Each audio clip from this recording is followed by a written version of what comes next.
विनिवृत्त कामा, जिसकी सारी कामनाएं खत्म हो गई।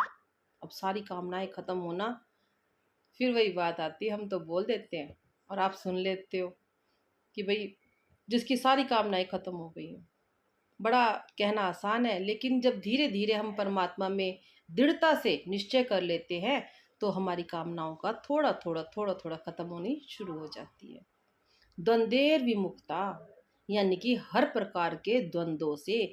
द्वंद्व कितने होते हैं? मान अपमान, लाभ हानि, सुख दुख, जन्म मृत्यु, भूख प्यास, ये सब द्वंद्व है।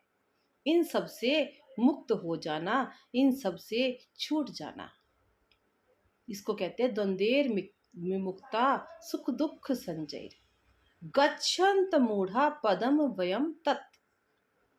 तो वही विवेकी जन, वही विद्वान जिसकी कामनाएं खत्म हो गई हों, मान मोह नष्ट हो गए हों, जिसकी परमात्मा में दृढ़ निश्चय हो, जिसके सब के सब मान मोह खत्म, मैं मेरा खत्म, जन्म मृत्यु का भय खत्म, ऐसा विवेकी जन ही मेरे परम पद को प्राप्त करता है। पदम वयम तत्।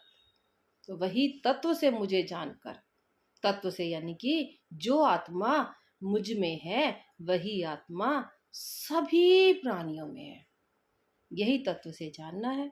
तो ये जानकर क्या होता है? वो द्वंद्व से मुक्त हो जाता है और मेरे परम पद को प्राप्त हो जाता है, यानी कि मुझे ही प्राप्त हो जाता है, यानी कि साक्षात्कार हो जाता है, जीते जी मुक्त हो जाता है।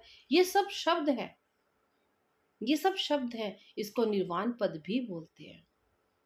तो उसको प्राप्त होकर जीवन मरण के जो चक्र है वो उससे छूट जाता है। इसके साथ हमारा गीता का जो 15वें अध्याय का 5वां श्लोक की व्याख्या थी यहाँ खत्म होते हैं।